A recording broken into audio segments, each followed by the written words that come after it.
ఫ్లెక్సీలు, సెల్ఫీలు, పొలజల్లులు, నినాదాలపై వరద బాధితుల ఆక్షేపణ అన్నటువంటి వార్తని హైలైట్ చేశారు.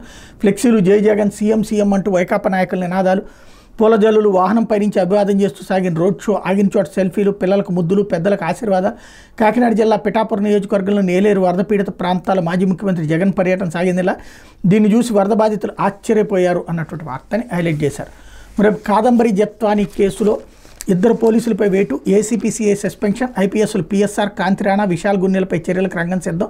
ముంబై నటి కాదంబరి జత్వానీ కేసులో నిబంధనలకు విరుద్ధంగా వ్యవహరించి ఆమెను వేధించిన పోలీసులపై చర్యలు ప్రారంభమైన విజయవాడలో పనిచేసిన అప్పటి ఏసీపీ హనుమంతరావు, నాటి ఇబ్రహీంపట్నం సీఐ ఎం సత్యనారాయణలు పోలీసు ఉన్నతాధికారులు సస్పెండ్ చేశారు. ఏసీపీ హనుమంతరావు జత్వానీ కేసు తర్వాత బదిలీలో భాగంగా కాకినాడ డీఎస్పీగా బాధ్యతలు తీసుకున్నారు. అయితే ఆమె పోలీస్ కస్టడీలో ఉన్న సమయంలో మళ్లీ ప్రత్యేకంగా విజయవాడ వచ్చి ఆమె ఇంట్రాగేషన్లో కీలక పాత్ర వహించారు. దర్యాప్తు అధికారిగా ఉన్న సీఐ సత్యనారాయణ కేసు పూర్వపరాలు పరిశీలించకుండానే ఉన్నతాధికారులు చెప్పారని కేసు నమోదు చేసి ఆగమేఘాలపై అరెస్ట్ చేసినట్టు అభియోగాలు ఎదుర్కొంటున్నారు. ఈ కేసులో కర్త కర్మ క్రియగా వ్యవహరించిన ఐపీఎస్లు పి సీతారామన్యాయులు, కాంతిరాణా, టాటా, విశాల్ గున్నెల మీద చర్యలు తీసుకోవడానికి రంగం సిద్ధమైంది. నేడో రేపో ప్రభుత్వ నిర్ణయం వెలువడే అవకాశం ఉందన్నటువంటి వార్తని హైలైట్ చేశారు. ఇకపోతే విద్యుత్ కేబుళ్ల